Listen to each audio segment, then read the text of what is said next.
I stand before you with renewed determination to give back to my country and to make the most of my life in service to you and my fellow Californians.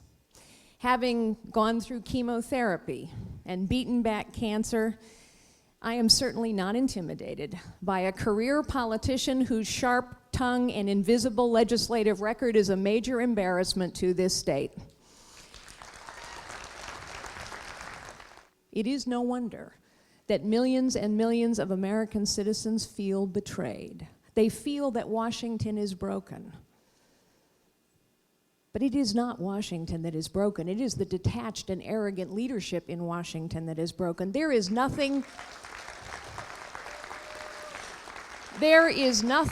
wrong with our country or our culture or our great traditions. They are as strong as ever because they rest on the shoulders of a strong and courageous and industrious citizenry. So let's talk a little common sense. Let's talk turkey a little bit. What do you do when somebody has a spending problem? What do you do when your teenager has a spending problem? You cut them off. What do you do when a part of a business has a spending problem? You cut them off. I think it's high time we cut Washington off.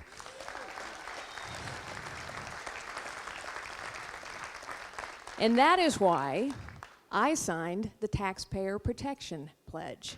No new taxes. You know, in some ways it's not very surprising that Barbara Boxer cannot grasp the magnitude of this financial calamity. After all, when she was a congresswoman, she used the bank of the House of Representatives to bounce 143 checks worth $41,000. For heaven's sakes, if she cannot balance her own checkbook, how would we expect her to balance the nation's budget? Now, ladies and gentlemen, I have managed billions of dollars for 20 plus years, and I guarantee you this: you show me $1 billion that no one is accountable for, that no one scrutinizes, that no one is responsible for making sure that every dollar is spent wisely and well, and I will show you hundreds of millions of dollars of waste, and that is precisely what we have in our federal government budget. For the last 15 months, Barbara Boxer has stood by while hundreds of thousands of acres of the most productive farmland in the world in our great Central and San Joaquin valleys have been taken out of production. She has sat by and done nothing while the unemployment rate soared to almost 40%.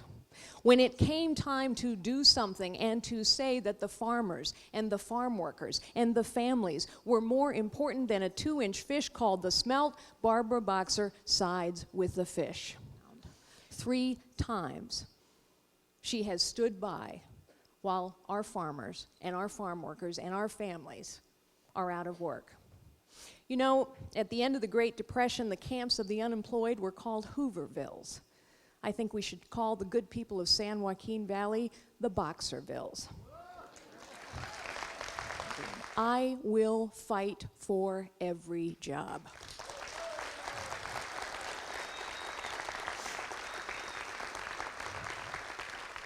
And I use the term fight very deliberately because Nevada fights for our jobs, Texas fights for our jobs, North Carolina fights for our jobs, and so do Mexico and Guatemala and Brazil and China and India and Poland and Russia, and the list goes on. And we are asking people here to try and build jobs, create jobs, keep their jobs with both hands tied behind their back. We must fight for every job by doing what is necessary to make it easy for innovators and entrepreneurs and small business owners to grow and build and prosper and succeed. Now, ladies and gentlemen, you know, and I know, that this will be a tough race. Barbara Boxer may be mean-spirited, she may not be very well liked, but she is a tough and determined campaigner.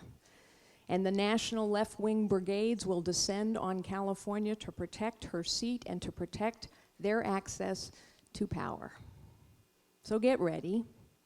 MoveOn.org, Code Pink, they'll all be here. The unions, knowing that I am the only candidate who can truly beat Barbara Boxer, they already have an attack website up on me. Democratic Party already has an attack website up on me, and Barbara Boxer pays 2 staffers to follow me to all public events. They are here today, rest assured. You know what I say? Bring 'em on.